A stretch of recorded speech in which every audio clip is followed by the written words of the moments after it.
Jean-Jacques Hano signe ici un magnifique film où se mêlent avec ferveur et poésie amour, guerre, pouvoir et passion, sur fond de paysages exceptionnels, parfums d'Orient et contexte religieux prédominant. L'histoire est celle d'un tout jeune homme qui est un jeune prince qui est convaincu qu'il n'aura jamais de destin au niveau de son pays, qui est un jeune homme plutôt intellectuel qui se plaît dans une bibliothèque. Et ce jeune homme va se retrouver pris dans un conflit entre ses deux pères, le père qui lui a donné la vie et le père qui l'a élevé, deux hommes aux opinions très contrastées sur la vie et le futur, sur les opportunités de l'argent et l'identité, la tradition. Le corridor jaune, ce bout de sable. Ni toi ni moi ne pourrons le revendiquer. Tout ce que je veux, c'est ton amitié, ainsi que mes fils. Tant qu'ils seront sous mon toit, je ne pourrai pas te faire la guerre. Je les élèverai comme mes propres enfants, avec ma fille Leila.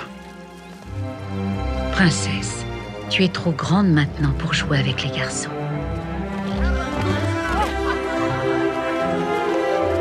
J'aurais jamais imaginé que tu serais devenue aussi belle.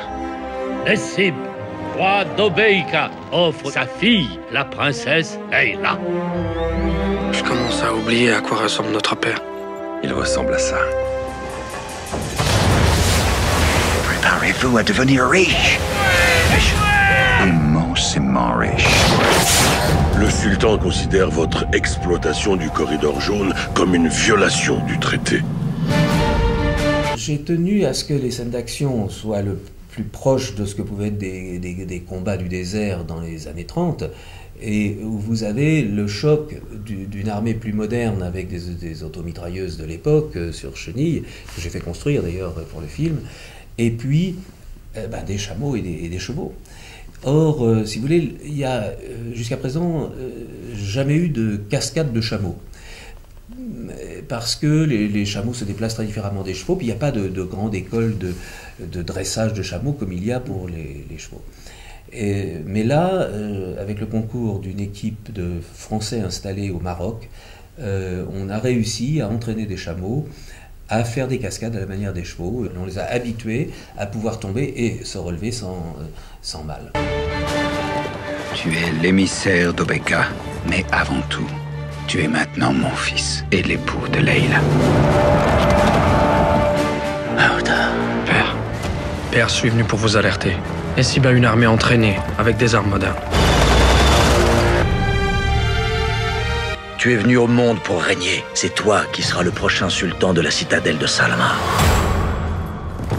Suivez-moi! T'as trahi au même titre qu'il m'a trahi, moi. C'est l'homme le plus pacifique qu'on puisse imaginer.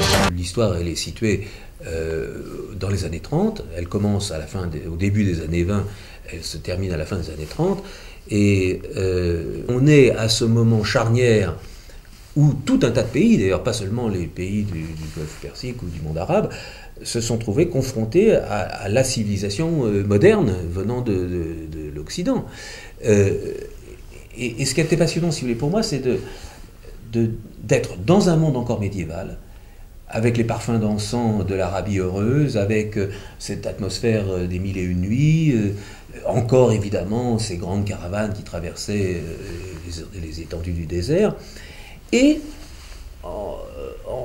la semence de ces premières gouttes de pétrole qui, on le sait bien, va complètement transformer la région et transformer le monde, transformer notre économie. Tu es l'émissaire d'Obeka, mais avant tout, tu es maintenant mon fils et l'époux de Leila. Père, je suis venu pour vous alerter. Nessib a une armée entraînée, avec des armes modernes. Tu es venu au monde pour régner. C'est toi qui seras le prochain sultan de la citadelle de Salma. Suivez-moi!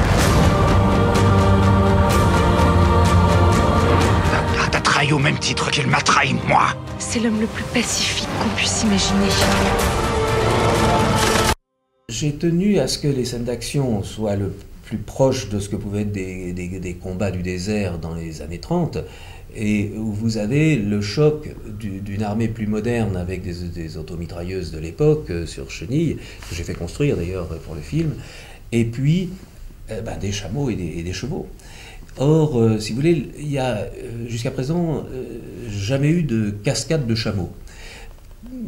Parce que les chameaux se déplacent très différemment des chevaux, puis il n'y a pas de grande école de dressage de chameaux comme il y a pour les chevaux.